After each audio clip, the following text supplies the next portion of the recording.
Hi, I'm Richard Clear. Thank you for watching. In one of our previous Clear Tai Chi videos, we got a question from our fan, Test Xperia. The question is, do you meditate? And if you do, can you talk about it?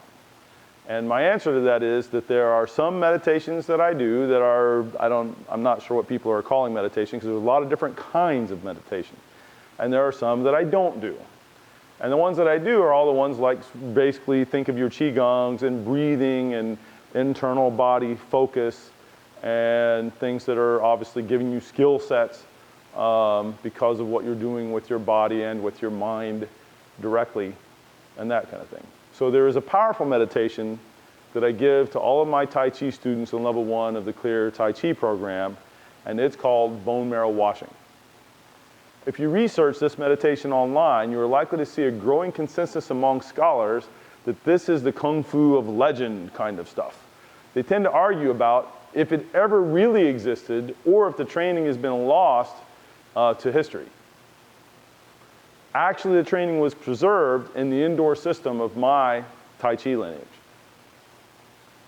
I've written a book that includes the marrow washing meditation, and I have taught it to thousands of students all around the world. Tai Chi masters who use this meditation have had their bones examined in old age, and they are healthier, stronger, and more flexible than the typical person half their age.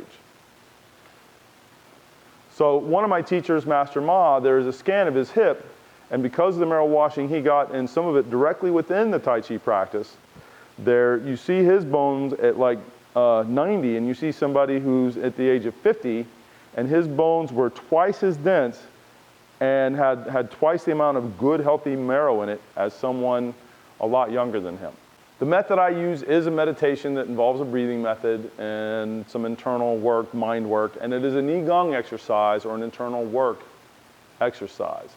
There are a number of different ways to do Qigong. Some of them are pretty outlandish and kind of out there. The one that always comes to mind is one where you tie a rope around your junk and you're lifting like blocks and all that kind of stuff. The method that I teach, that method, by the way, if you do a little bit wrong, it will hurt you forever. It's bad. And so you have to do that under somebody that really knows how to do it, is doing it, been doing it a long time, knows what they're doing, and even then, I'm not a big fan of that, but you know. So the method I teach is the safest and the healthiest method I've ever found for doing bone marrow washing. The results of the bone marrow washing include things like that the bone marrow inside becomes very fresh and pulpy like a child's. Most people, somewhere in their 20s, this starts to really go away and the bones become much more, for lack of a better word, rigid or hard. And then somewhere in between 30s and 60s, it gets even where there's a bit of a brittleness to it, and they break a little easier, and they start to shrink, and you see that, and all those kinds of things. What the bone marrow washing does, it rejuvenates that bone marrow in there. It stays fresh and pulpy and doing its job at full tilt, like a young person, and it keeps the bones pliable and towards that soft, or what you would think of as kind of a green kind of a quality, right? And then the blood in the body, the circulation tends to stay better because that comes as a result of the bone marrow. There's a lot more energy and vitality that your body will have if you're doing a regular practice of bone marrow washing correctly, at least this one.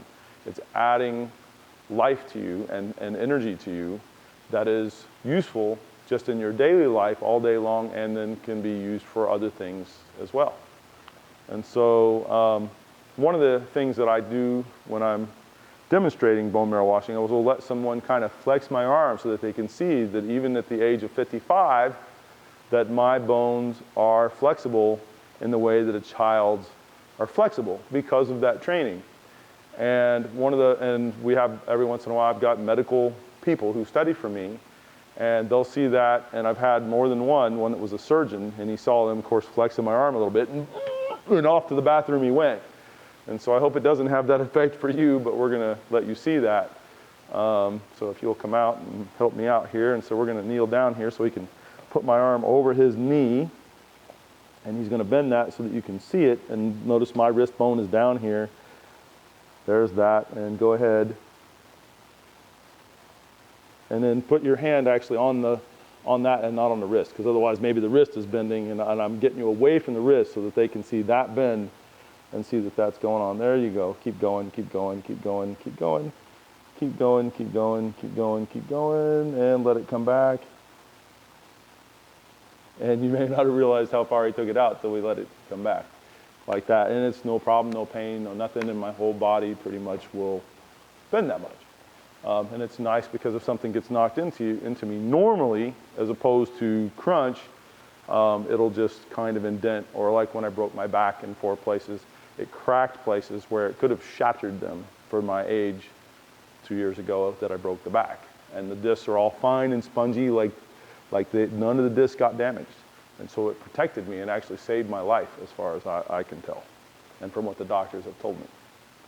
So thank you for the great question, Test Xperia, and thank you for all the great questions.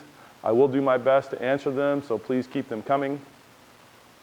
What other kinds of things would you like to hear about, both in my Kung Fu journey or in things that I've experienced or that have happened?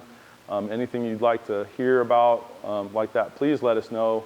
And you can put it in the comments below, and then we'll hopefully be able to address that for you, and I look forward to hearing from you. Thank you.